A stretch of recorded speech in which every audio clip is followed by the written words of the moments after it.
What is up, everybody? Welcome back to yet another video. And today we've got a race coming up, which means I have to prep the car. Now, if you guys remember from the race, my brake pads, they're completely shot. So I need to replace my brake pads. I'm gonna do a fluid flush on the brakes, which I just got the fluid for, and then I'm also gonna do an oil change. So what I'm gonna go ahead and do is I'm gonna take this car, which I just finished making street illegal, and I'm gonna make it street legal again. I'm gonna run it around the block. We're gonna back it back in, jack it up, and we're gonna do the oil change. So let me quickly do all of that. Ran around the block, warmed it up, jacked it up. It's on all fours right now. I'm gonna go ahead and change into something a little bit more crawl around on the garage floor, so this will work. One of those little mechanic outfit things. All of my get dirty clothes are ruined, shall I say, at this point. So just kind of start off with like that. That way we're getting air in, but we're not getting dirt in.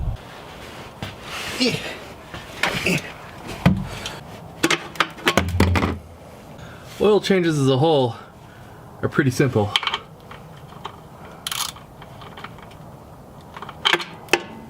When you remember to grab the right socket.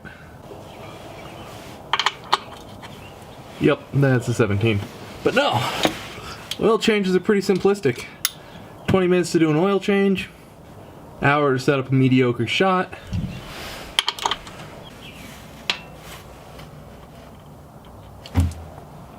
And then you splash your hand with a little bit of hot oil, as it's supposed to always be.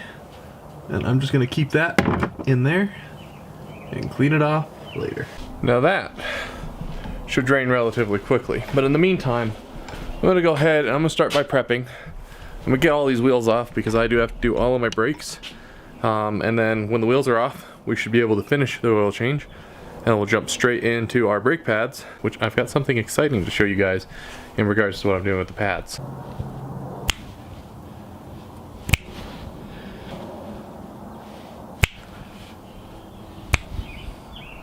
Snapped right off. By the way, how do you guys like my DIY slick solution there?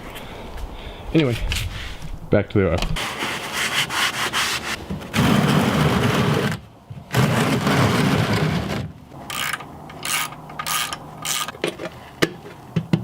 Now luckily my M3 here does about 6 liters of oil, and there's still about a liter in the system.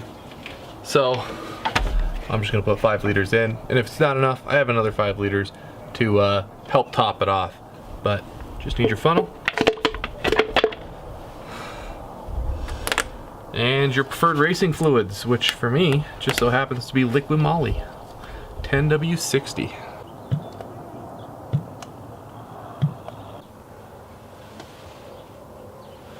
Oh, beautiful. I don't know if you're gonna be able to see this here. Right there, beautiful. I don't know how well you can see it, but it's sitting right about there. Okay, oil changed. Now we can do the thing that sucks. The brakes. It doesn't really suck. It's an hour job. Just don't want to do it. Now first off, those are my pads. As you can see, they're completely shot. There's next to no material on those left before they touch the rotor.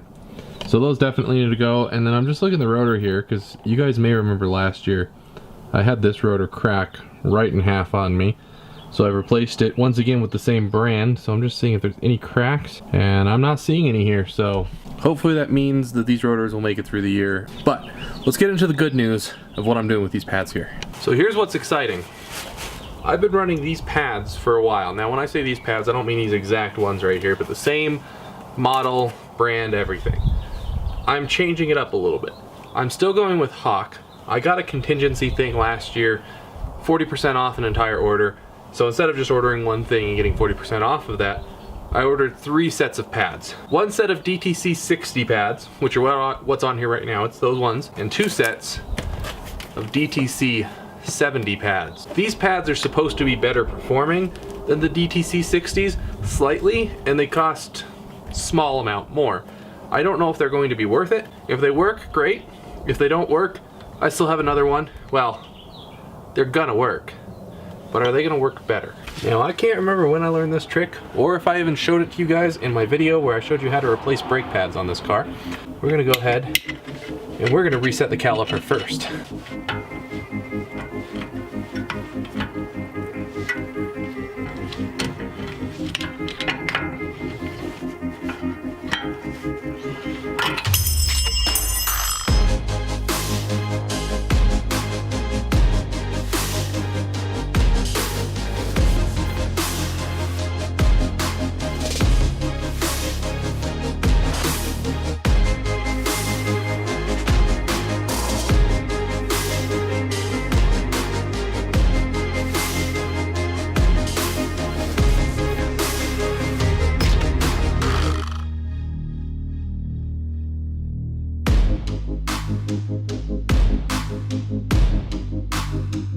They're not looking great, but it's not the worst I've ever had them.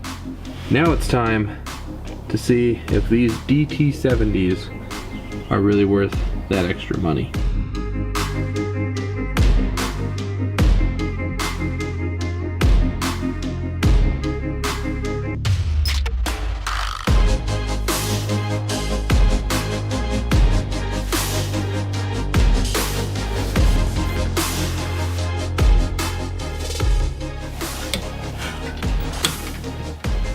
Beautiful. Much nicer to finally have some new pads on there. Got it all torqued down. Let's go ahead and let's get to that back one right there. Okay, I'm gonna pull the spring off first this time, which I probably should have done on the front.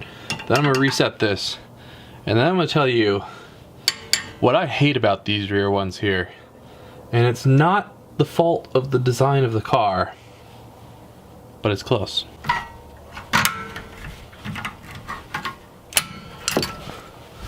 The reason I took the spring off first this time is it was a mistake. You're supposed to take it off first, or else it's much harder once this is reset.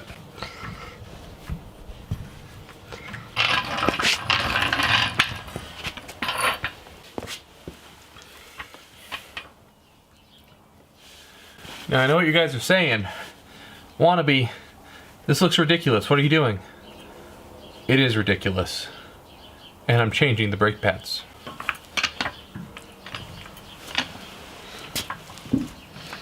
Okay, let me explain this contraption. This wheel's not turning because it is locked in place because it's in gear right now. This does not go high enough to support any of the studs, so I've got the mallet in there in between. And the reason for that is, this one right here, I'm touching it, you can not really see it on screen here. It has to come out to here, but there's not enough room between this and this, my aftermarket shocks here, to take that out. So, I have to disconnect it here, which is why this contraption exists, is because I am taking the tension off of this. So this comes out, then this comes out, brake pads go in, this goes in, and then this goes back in. Like I said, you can't blame BMW, because with the stock suspension, not an issue. But with my little aftermarket here, it's an issue.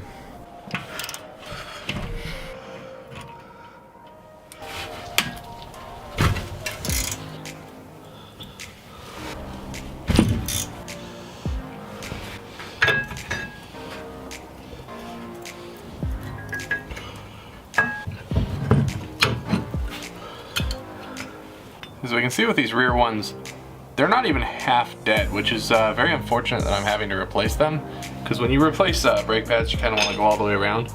My brakes on the rear just do not get as much action as my front brakes, so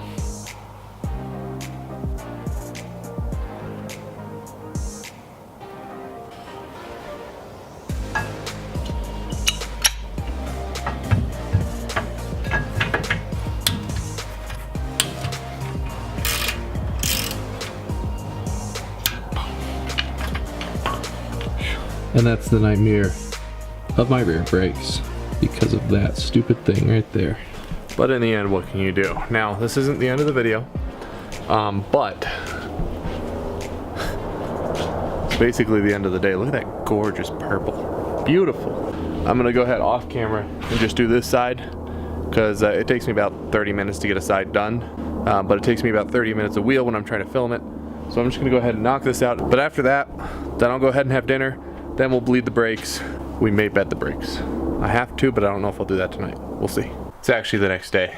I didn't get to it last night. I did actually change over the brake pads. I did that and then had some dinner, but I didn't get around to bleeding the brake lines because I really didn't want to do that in the dark. Pretty simple, really. We're just going to replace the fluid that we have lost, and then we're also going to be, by doing this, we're replacing the old fluid with new fluid because it's actually been 2 brake changes since I've replaced the fluid entirely. So I'm going to use 2 500 milliliter brake fluids, and that should get the whole system clean with brand new brake fluid. Brake fluid is nasty stuff. You don't want to get that anywhere.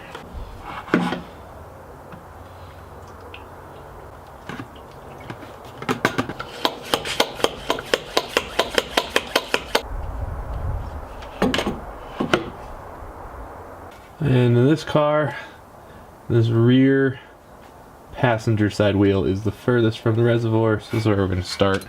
I don't expect to get a lot of air bubbles out of this thing. My main focus is obviously the fluid color, so I'm looking to flush it out. So I want to get fresh fluid in there. And as you can see, I'm not really getting any air bubbles out of that, but that is some really nasty looking fluid. Really brown, not as golden as the new stuff is. Flushing slowly but surely, but look at that, that is just brown fluid. This is why you want to change it out every now and then. I'm almost full on my little catch can here, so I'm going to empty this and then we're going to continue. So I was kind of noticing this before I dumped it, but if you can see here, this is a lot more of a golden fluid color, which is what's the fresh stuff, which basically means it's more or less flushed. I'm going to go hit all the rest of the wheels and do the same thing I'm doing here, get out all the fluids in those lines, and then we should be good to go. Well, with the remaining fluid, I was able to get it all clean, good looking through all the lines, so we're good there. Problem is, and this is a common problem, my fluid is right there at the top. You might be able to see it jiggling, maybe not, but the line, the max line's a little bit down there, so that's well over the max, so we need to drain it.